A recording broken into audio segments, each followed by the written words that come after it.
নবী পাক বনি ইসরাইলের একটা গল্প শুনাইলেন, হাদিসের মধ্যে আসছে, বুখারী শরীফের মধ্যে আসছে। হুজুর সাহাবায়ে কেরামকে বললেন, বনি ইসরাইলের একটা লোক অনেক আগের মুসা আলাইহিস সালামের উম্মতের মধ্যে লোকটা মুসলমান দিন এই কথা কইছ, লোকটা ব্যবসা করে, সাগর পথে দূরে ব্যবসা করে, নিজের এলাকাতে মাল নিয়ে আর এক এলাকায় বিক্রি করে সেখানে আবার ভালো মাল পালিয়ে আনে, এই তো ব্যবসা, আমদানি রফতানি। তো উনি নিজের এলাকায় একটা মালের দাম কম পাইছে, আর ওই এলাকায় যেখানে বেচবে শুনছে দাম বেশি আছে।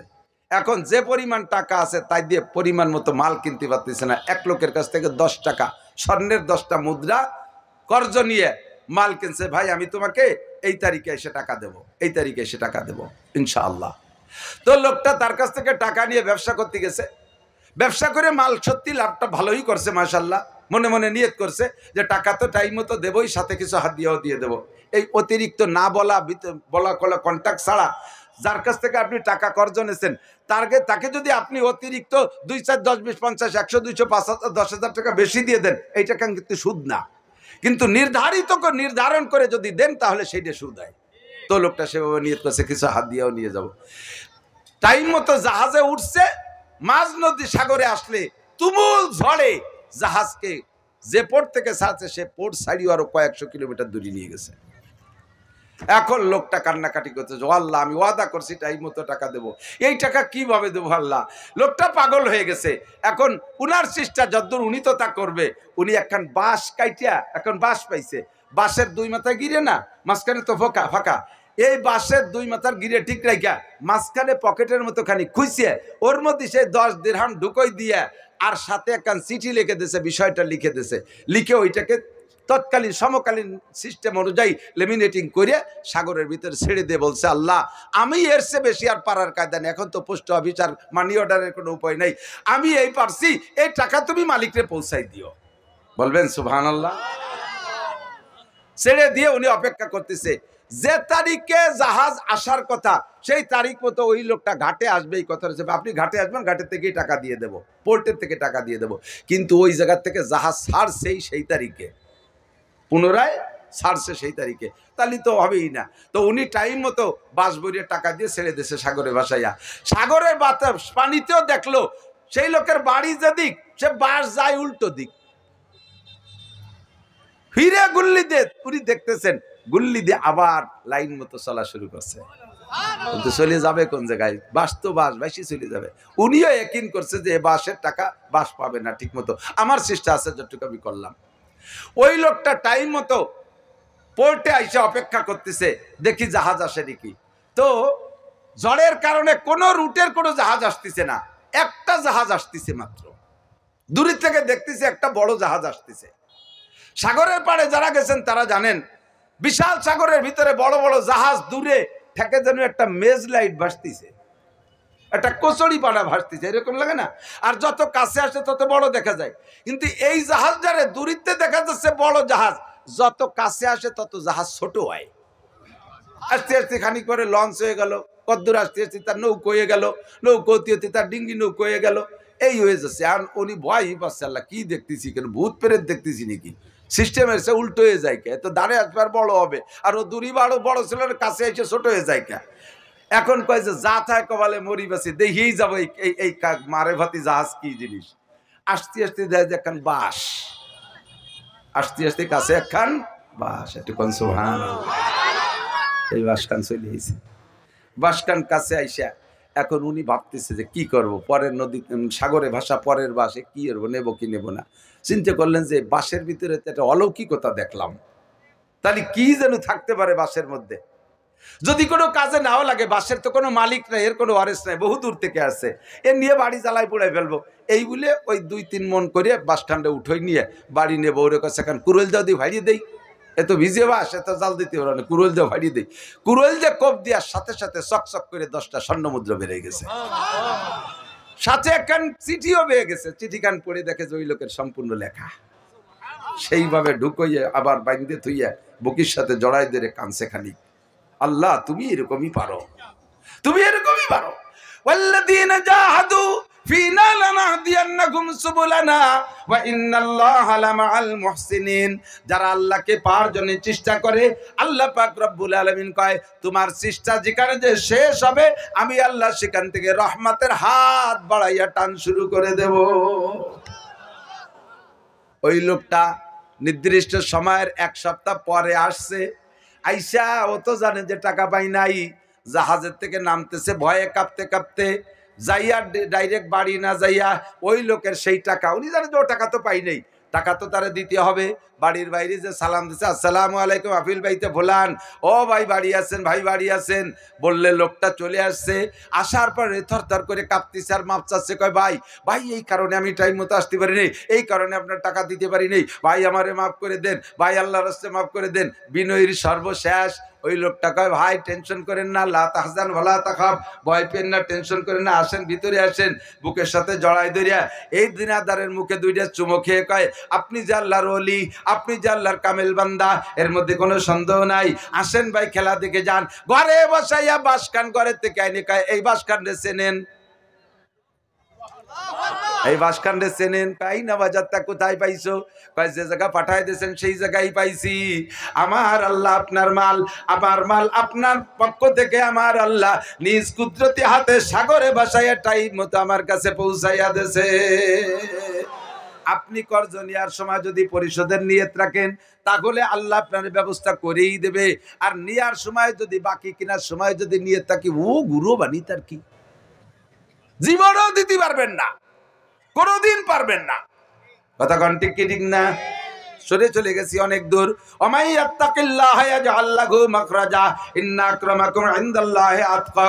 তোমাদের ভিতরে সবচেয়ে সম্মানী ওই ব্যক্তি যার ভিতরে আল্লাহর ভয় আছে, যে যত মুত্তাকিন সে তত সম্মানী, ঠিক কি ঠিক না?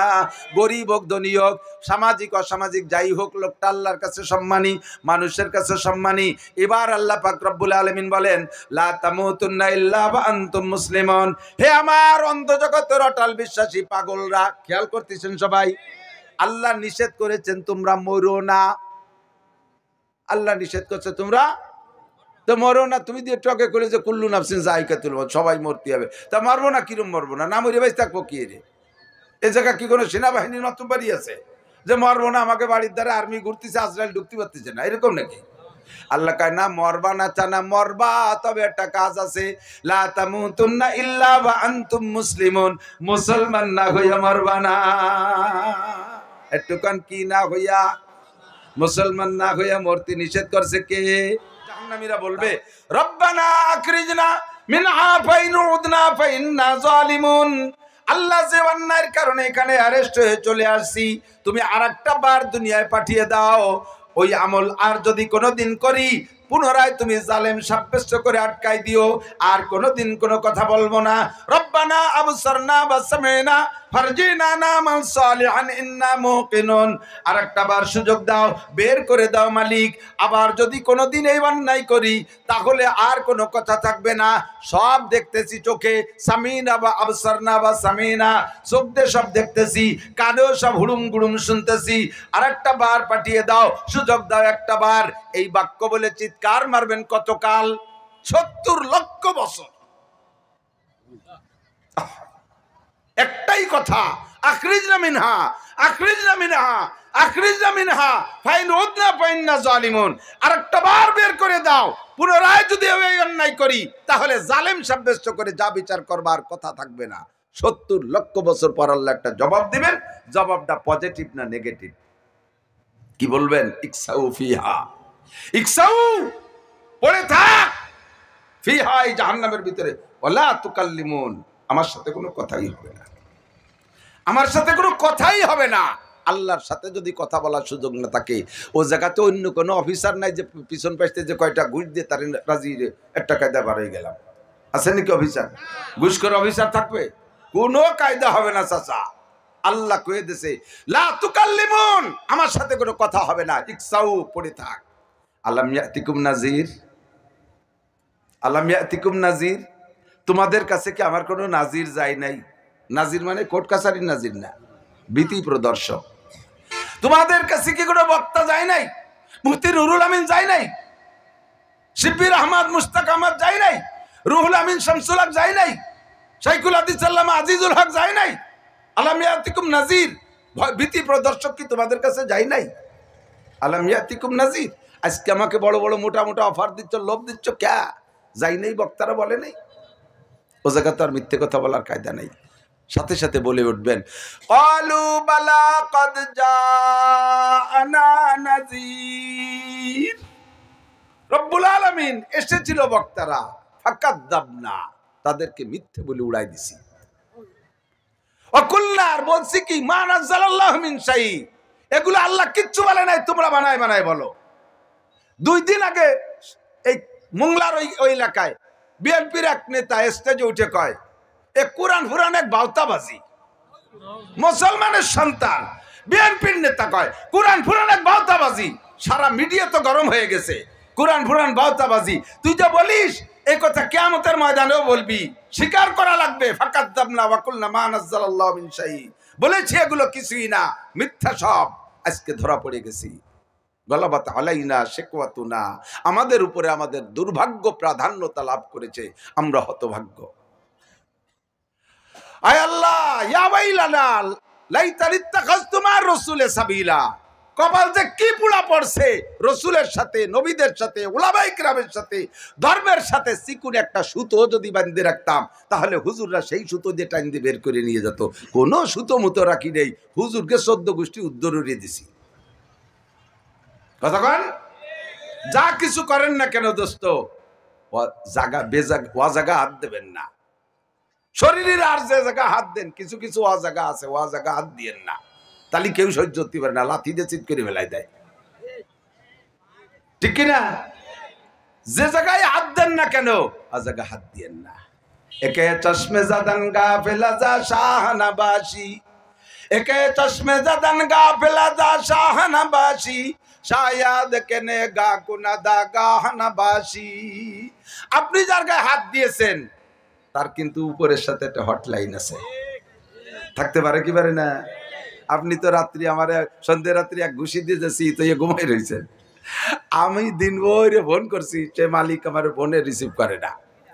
ফজরে 2 নম্বর দিয়ে কল দিলাম 2, দুপুর বেলা 4 নম্বর দিয়ে কল দিলাম 4, আসরের সময় আবার 4 নম্বর দিয়ে একটা রিং দিলাম, ধরে না।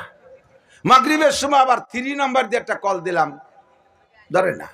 ঈশার সময় আবার 4 নম্বর দিয়ে একটা কল দিলাম, ধরে না। এরপরে আমি শেষ রাত্রি উঠে তাহাজ্জুদ পড়ে মালিকের কাছে বসছি, মালিক আবার ব্যাক কল করছে, ডাকতেছে, আলা মুস্তাগফিরিন, ও জামাল, ও কামাল, ও হাফেজ আব্দুর রহমান, ও আব্দুর রহিম, ও তবলিগের আমার 3 চিল্লার সাথী, ও আমার আল্লাহওয়ালা পাগল, আলা মুস্তাগফিরিন ফাগফির আলা, আলা মুস্তারজিকিন ফারজুকা, আলা মুস্তাশফিন ফাওয়াফিয়া, আলা কাজা আলা কাজা। কার কি সমস্যা? দিন ভরে কল করছিস, আমি রিসিভ করি নাই, এখন আমি নিজেই ব্যাক কল করছি, চলে আয় আমার কাছে, তো সব চাহিদা পূরণ করব। ব্যাকটাই কেঁদে দিয়ে বলবেন, আল্লাহ দিনের বেলা অমুক আমার থাপড়াইছে, আমি তার শোধ দিতে পারি নাই। আল্লাহ কয়, ফজরের সময় মাইকি খবর পাবি, ফজরের সময় শুনি যে নামাজ পড়তে যে মাইকি শোক সংবাদ, শোক সংবাদ, শোক সংবাদ, অমুক নেতার ছেলে অমুক লালটু ট্রাকের তলে পড়ে অ্যাক্সিডেন্ট করে শহীদ হয়ে গেছে। মাইডা কোন জায়গায় চাইছে জানো? আল্লাহ পাক বলেন, মানে আদালি ওয়ালিয়ান ফাকাদ আযানতু বিল হারব।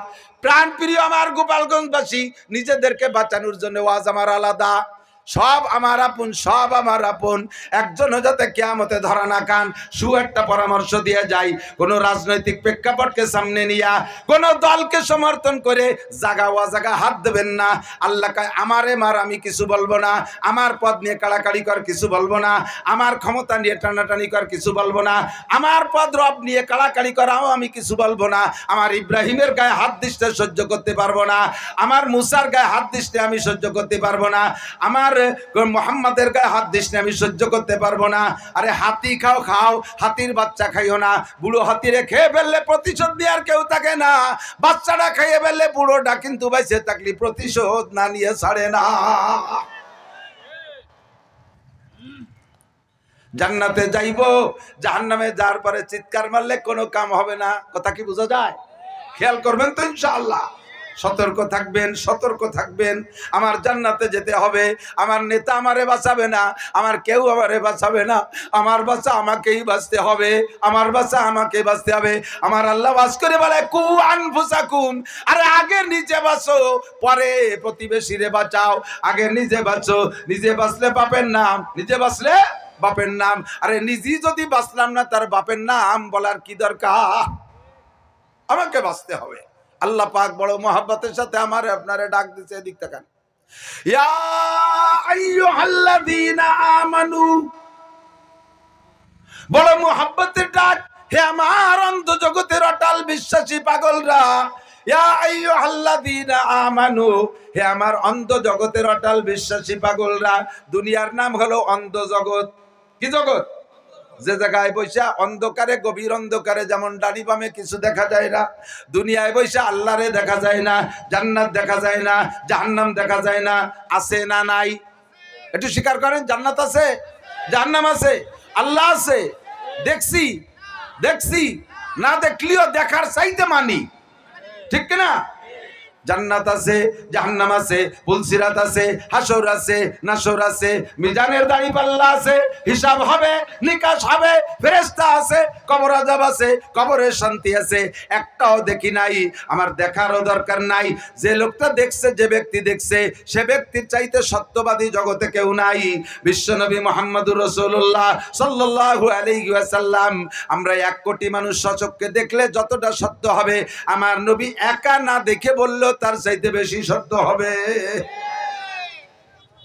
ঠিক না? আল্লাহ পাক আমাকে আপনাকে এই জন্য বড় মোহাব্বতের সাথে ডাক দেখায়, তুমি অন্ধ জগতের অটাল বিশ্বাসী পাগল। মনে রাখো বান্দা, তুমি যেহেতু অটাল বিশ্বাসী, কাজেই তুমি মোমেন। এই জন্য বলে ইয়া আইয়ুহাল্লাযীনা আমানু, বাংলা তর্জমা হলো, শাব্দিক তর্জমা হে ঈমানদাররা। আর বুজুর্গানে দিনের তাসাউফি তর্জমা হলো হে অন্ধ জগতের অটাল বিশ্বাসী পাগলরা, ইত্তাকুল্লাহ। দুনিয়ার কেউরে ভয় পাওয়ার দরকার নাই। দুনিয়ার যাকেই ভয় পাও, ও ভয়টা সীমিত, সাময়িক। বুঝেন নাই? সাপরে ভয় পাই না, কামড় দিয়ে মারি ফেললিবার, আর ওই মরার পরে কে সাপরে ভয় পাওয়া লাগে? বাঘরে ভয় পাই, ধরে বুঝিয়ে বুড়ে খেয়ে ফেলবে। বাঘে খেয়ে ফেলার পরে আমি মরে গেলাম, আর বাঘরে ভয় পাওয়া লাগে না। আগুনরে ভয় পাই, পোড়ায় দেবে, পোড়ায় মেরে ফেলার পরে আর আমি মরে যাওয়ার পরে আগুনরে ভয় পাওয়া লাগে না। দুনিয়ার ভয় সাময়িক, সীমিত, কিছুক্ষণের জন্য। আর ভয় পাবো আল্লাহকে, কারণ আল্লাহর ভয় চলবে অনাদি অনন্তকাল। কিয়ামতের ময়দানে মালিকের সামনে দাঁড়াইয়া আমার 4 জীবনের হিসাব দেওয়া লাগবে। হিসাব দিতে গেলে মোটেই পারবো না। এই জন্য আল্লাহ কা ইত্তাকুল্লাহ, জানতে চাইলাম আল্লাহ তোমারে ভয় করলে লাভ কি? আল্লাহ পাক বলেন আমারে ভয় করলে তাৎক্ষণিকভাবে 2টা পুরস্কার। 1 নম্বরে, তুমি যত বড় বিপদে পড়ো, যত বড় বিপদে পড়ো, যত কঠিন জেলখানায় আটকে যাও, আমি আল্লাহ তাআলা তোমাকে সেখান থেকে বের হওয়ার সহজ ব্যবস্থা করে দেব। আমি এখন বাংলাদেশে যারা বিপদে আছে তাদেরকে পরামর্শ দেই, যারা জেলে আছেন ওই জায়গায় বৈশা ওই আমেরিকার নেতার আশা করার দরকার নাই, ভারতের দাদা বাবুকে আশা করার দরকার নাই, চীনের নেড়াকে আশা করার দরকার নাই, রাশিয়ার ওই প্রেসিডেন্টের আশা করার দরকার নাই। ওখান থেকে বের হতে হলে, বাঁচতে হলে ওই জেলখানার ভিতরে বসে কারে ভয় করো? আল্লাহকে যদি ভয় করিস তাহলে আমি আল্লাহ বের হওয়ার ব্যবস্থা করে দেব। আর একটা কাজ আছে এই তাকওয়ার বিনিময়, ওয়ারযুকহু মিন হাইসু লা ইয়াহতাসিব, ধারণার বাহির স্থান থেকে মোটা সম্মানী রুজির ব্যবস্থা করে দেব। কল্পনা করবা না। এবং তার রিজকে কারীম, সম্মানী রিজিকের ব্যবস্থা করে দেব মুত্তাকিন, পরহেজগার মানুষদের জন্য। কন্যা সুবহানাল্লাহ। তাহলে ভয় করব কাকে? বিপদ থেকে বাঁচায় কে? বলতেছেন সবাই? কষ্ট নিয়েন না, বারবার বলাচ্ছি। এই যতবার আল্লাহ বলবেন অতবার 4000 করে নেকি। তাহলে কেন কব না? বাঁচায় কে? ভয় করব কাকে? বিপদ থেকে মুক্তি দেবে কে? মোটা রিজিকের ব্যবস্থা করবে কে? বিনিময় হলো তাকওয়া। একটু বলেন কি? তাকওয়া মানে আল্লাহর ভয়।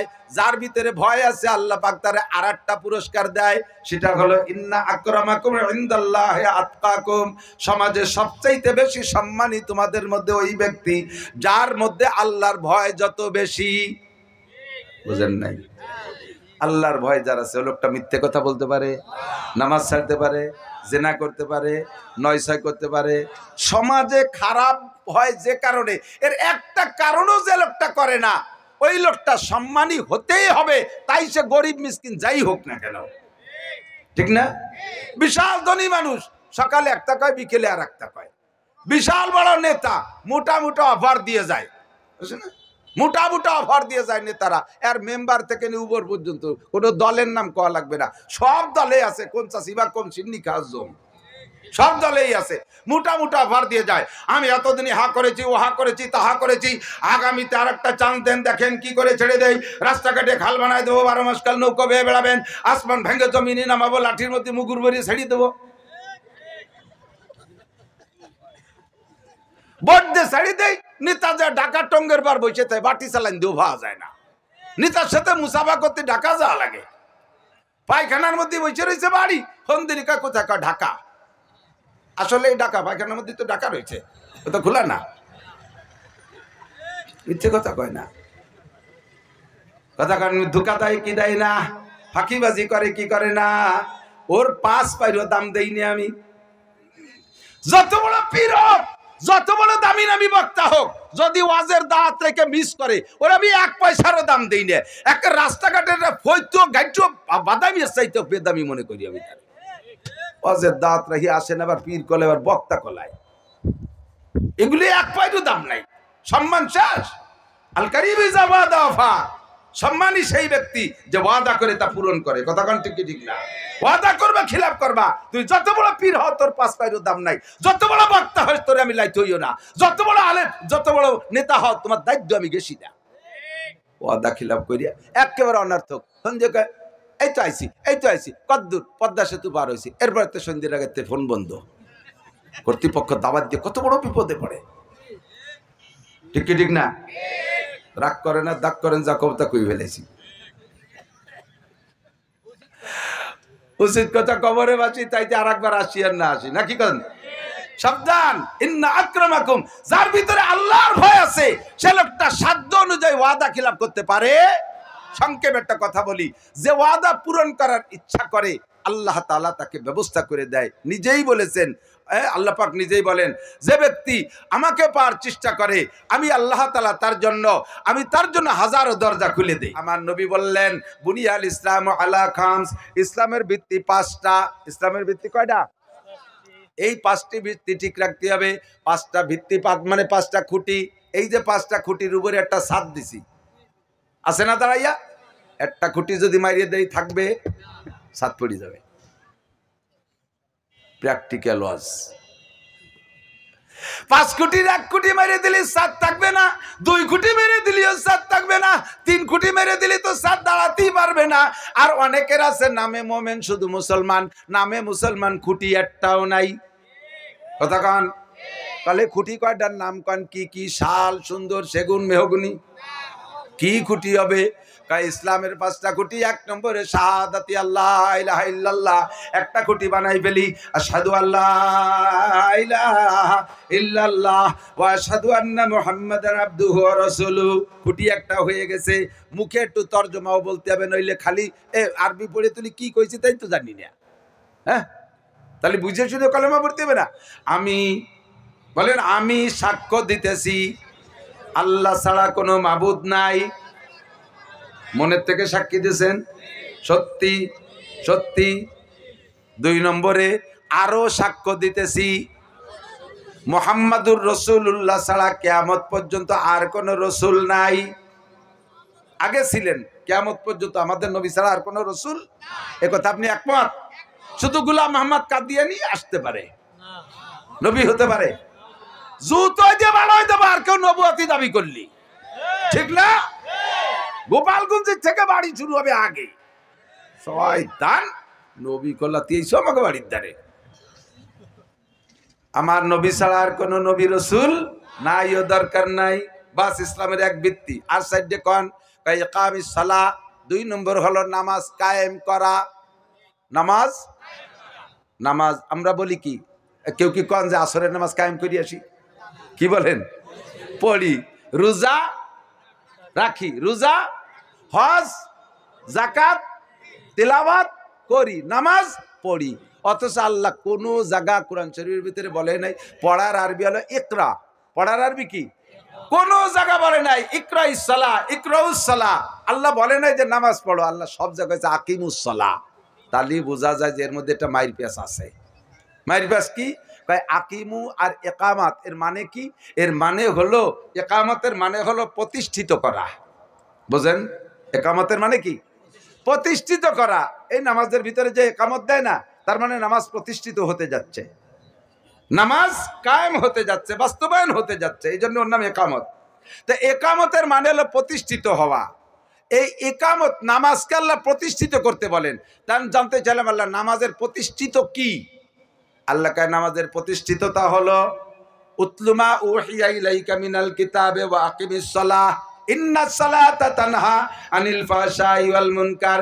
নামাজের প্রতিষ্ঠা হলো, নামাজের প্রতিষ্ঠা হলো নামাজের যে ক্রিয়া ওইটা বাস্তবায়ন হওয়া, সেইটা কি? আল্লাহ কা ইন্নাস সালাতা তানহা আনিল ফাহশাই ওয়াল মুনকার। নামাজের যে স্বভাব সেইটা বাস্তবায়ন হওয়ার নাম হলো নামাজ প্রতিষ্ঠিত হওয়া।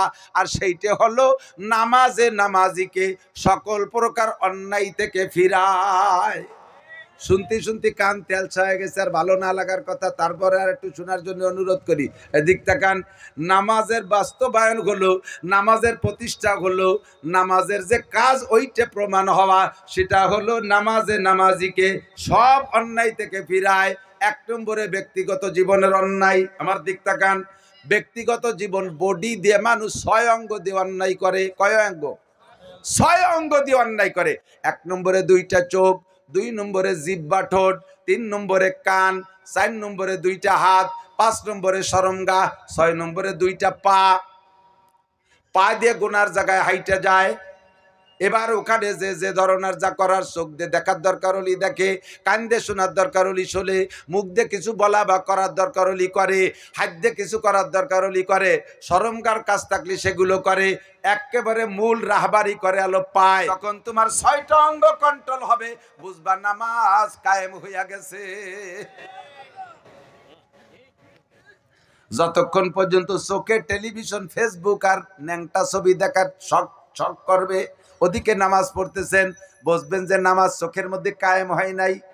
কিছুদিন পড়তে পড়তে হঠাৎ মনে পড়লো, ও কপাল আল্লাহ দি কইল আলাম নাজআল লাহু আইনাইন, আমি তোর 2টা চোখ কি দেই নাই? তোর 2টা চোখ তোর আব্বাই দেয় নাই, তোর মা দেয় নাই, তোর আব্বাই দেয় নাই, তোর দাদা দাদি নানা নানি চোখ দেয় নাই, তোর নেতা রাষ্ট্রপ্রধান তোর চোখ দেয় নাই। চোখের মালিক আমি আল্লাহ।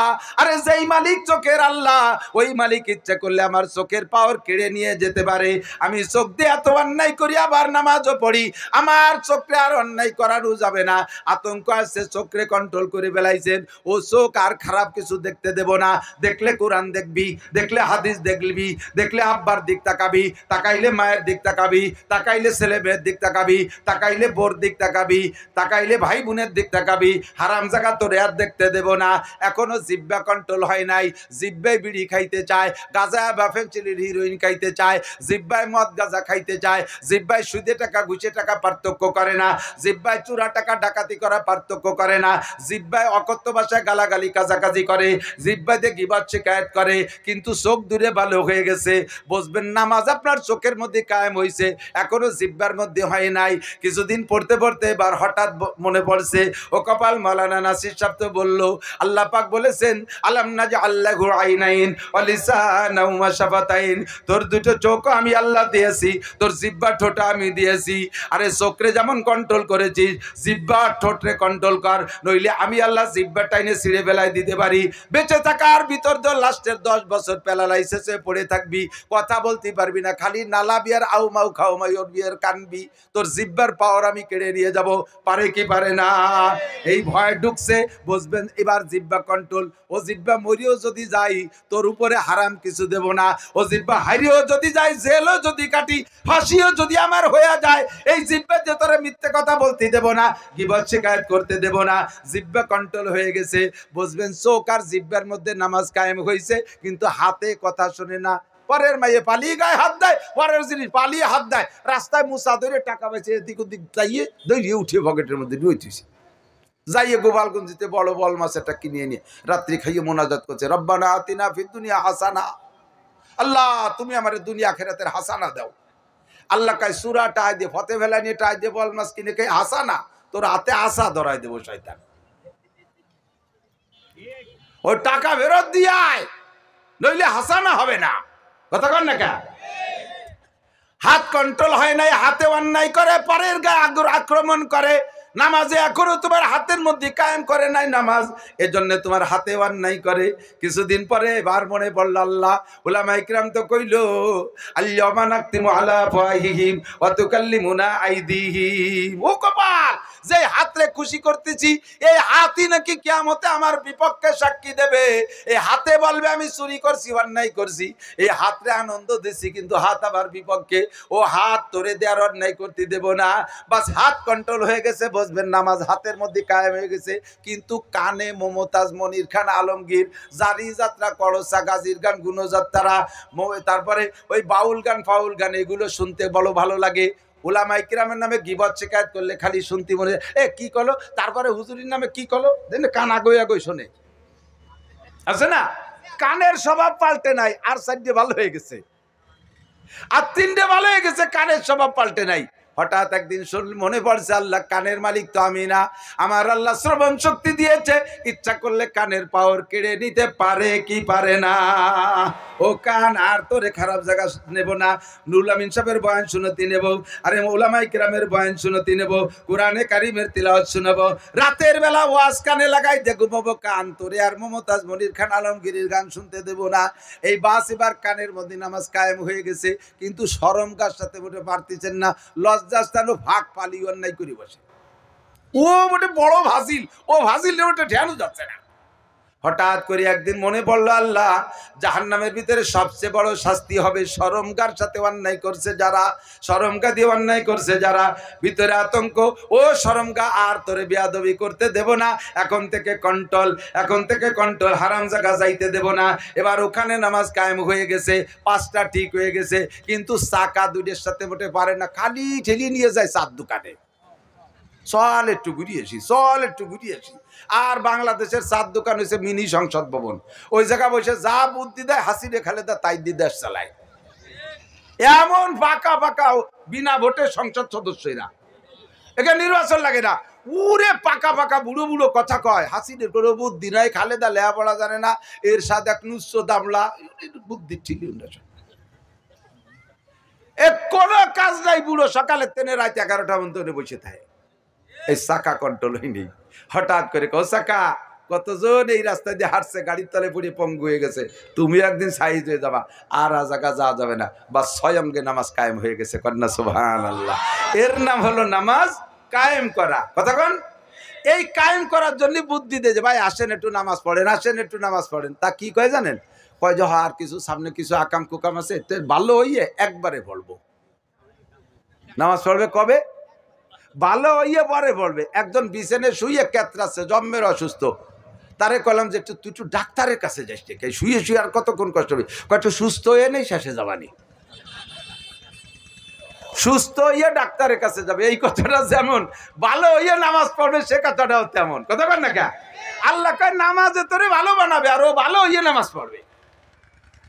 মানুষই কয় ডাক্তারের কাছে গেলে ওষুধ খালি ভালো হয়, ও ভালো হইয়ে ওষুধ খাতে যাবে, একই রকম না? তাহলে খারাপের থেকে বাঁচতে হলে কি লাগবে? নামাজ। জোরে বলেন কি?